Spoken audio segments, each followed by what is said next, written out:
Hello friends, welcome to best cooking இன் தமிழ். இன்றைக்கி நம்ம ஒரு சிம்பிளான மெத்தடில் பிளெயின் பிரியாணி தாங்க செய்ய போகிறோம். வாங்க இதை எப்படி செய்யலாங்கிறதும் பார்க்கலாம்.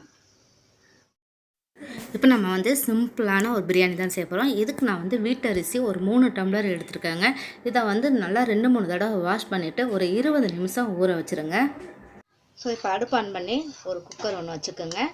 இதில் நான் ஒரு 2 டீஸ்பூன் அளவுக்கு நெய் ஊற்றிக்கிறேன்.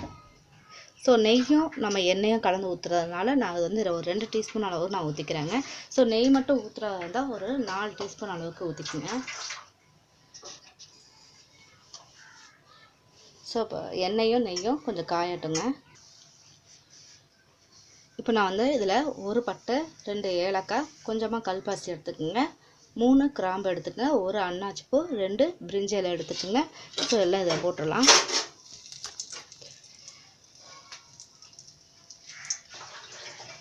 ஸோ இப்போ நமக்கு ஸ்பைசஸ் எல்லாம் நல்லா வெடித்த பிறகு நம்ம இதில் வெங்காயத்தை ஆட் பண்ணிக்கிறாங்க. நான் பெரிய வெங்காயம் ஒரு 4 வெங்காயம் எடுத்து நீளமாக கட் பண்ணியிருக்கேன். ஸோ அதையும் இதை சேர்த்துடலாம்.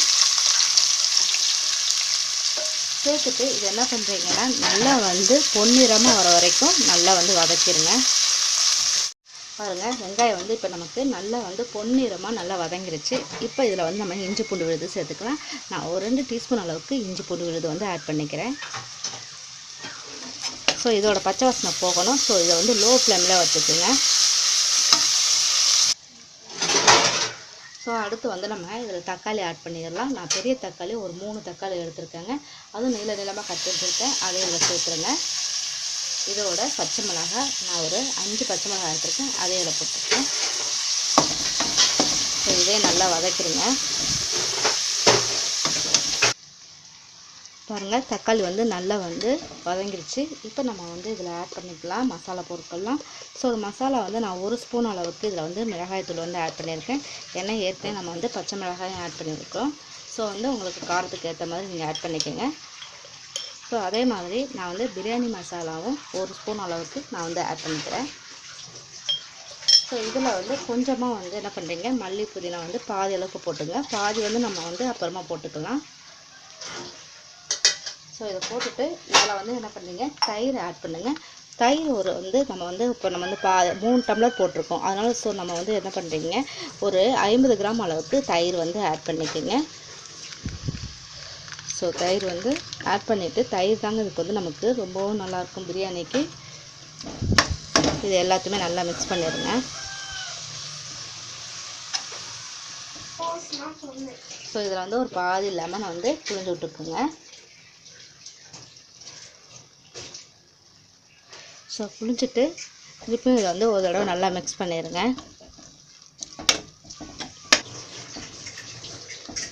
ஸோ இப்போ நம்ம நல்லா மசாலாலாம் மிக்ஸ் ஆகிடுச்சுங்க. இப்போ இதில் நம்ம தண்ணி ஆட் பண்ண போகிறோம். ஸோ நம்ம 3 டம்ளர் அரிசி போட்டிருக்கோம். ஸோ வீட்டு அரிசினால் இதுக்கு ஒரு 6 டம்ளர் அளவுக்கும் ஒரு 1/2 டம்ளர் எக்ஸ்ட்ரா நம்ம இதில் ஆட் பண்ண போகிறோம். ஸோ நான் அளந்து எடுத்து வச்சுருக்கேன். அது இல்லாமல் தண்ணி ஆட் பண்ணும்போது கொஞ்சம் சுடு தண்ணி ஆட் பண்ணிங்கன்னா சீக்கிரமாக நமக்கு குக் ஆயிரும். ஸோ தண்ணி இப்போ நம்ம அளந்து நான் ஒரு பவுலில் வச்சுருந்தேன். அது எல்லாமே நான் ஊற்றிட்டேங்க. இப்போ இதுக்கு தேவையான அளவுக்கு நம்ம உப்பு போட்டுறோம். ஸோ ரைஸுக்கும் தேவையான எல்லாம் சேர்த்து நான் அதில் உப்பு ஆட் பண்ணிடுறேன்.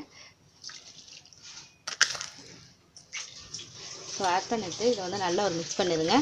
இப்போ இது என்ன ஆகணும்னா நல்லா கொஞ்சம் நமக்கு கொதித்து வரணும். ஸோ கொதித்து வந்த பிறகு தான் நம்ம என்ன பண்ணால் இதில் அரிசி ஆட் பண்ண முடியும்.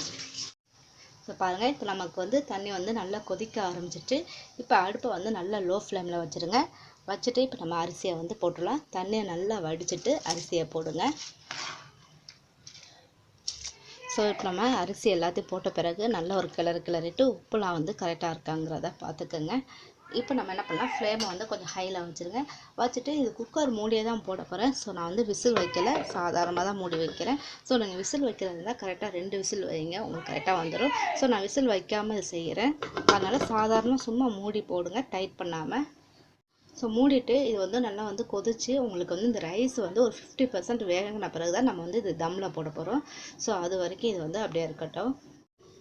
ஸோ இப்போ நம்ம ஓப்பன் பண்ணிடலாம். பாருங்கள், எனக்கு தண்ணி ஒரு 70% நல்லாவே வற்றிருச்சு.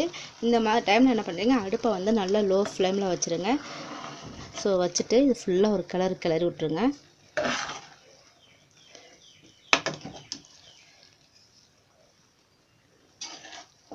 ஸோ இந்த மாதிரி நல்லா கிளறின பிறகு இதை என்ன பண்ணுறீங்க, இப்போ நல்லா லோ ஃப்ளேமில் வச்சுருங்க. ஸோ வச்சுட்டு அரிசி இந்த சாதம் எல்லாம் ஒட்டியிருந்தாலும் எல்லாம் சரிப்படுத்திடுங்க. இது மேலே என்ன பண்ணலாம், கொஞ்சம் போல் மல்லி இலை புதினா இலையை ரெண்டுத்தையும் போட்டுருங்க.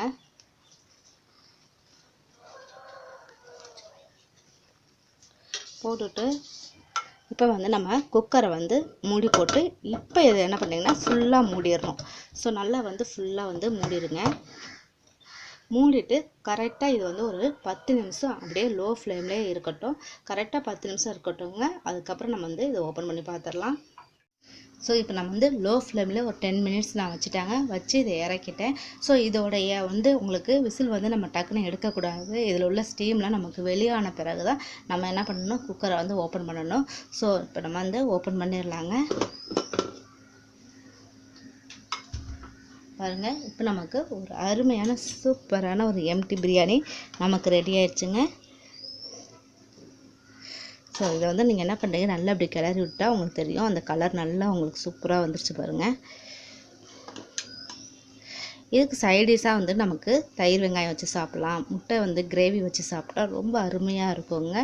ஸோ இல்லாட்டினா ஒரு துவையல் வச்சு சாப்பிட்டா கூட ரொம்ப நல்லாயிருக்கும். கண்டிப்பாக நீங்கள் ட்ரை பண்ணி பார்க்கணும். இது உங்களுக்கு ரொம்ப பிடிச்சிருந்துச்சுன்னா லைக் பண்ணுங்கள், ஷேர் பண்ணுங்கள், மறக்காமல் சப்ஸ்கிரைப் பண்ணுங்கள். Thank you viewers.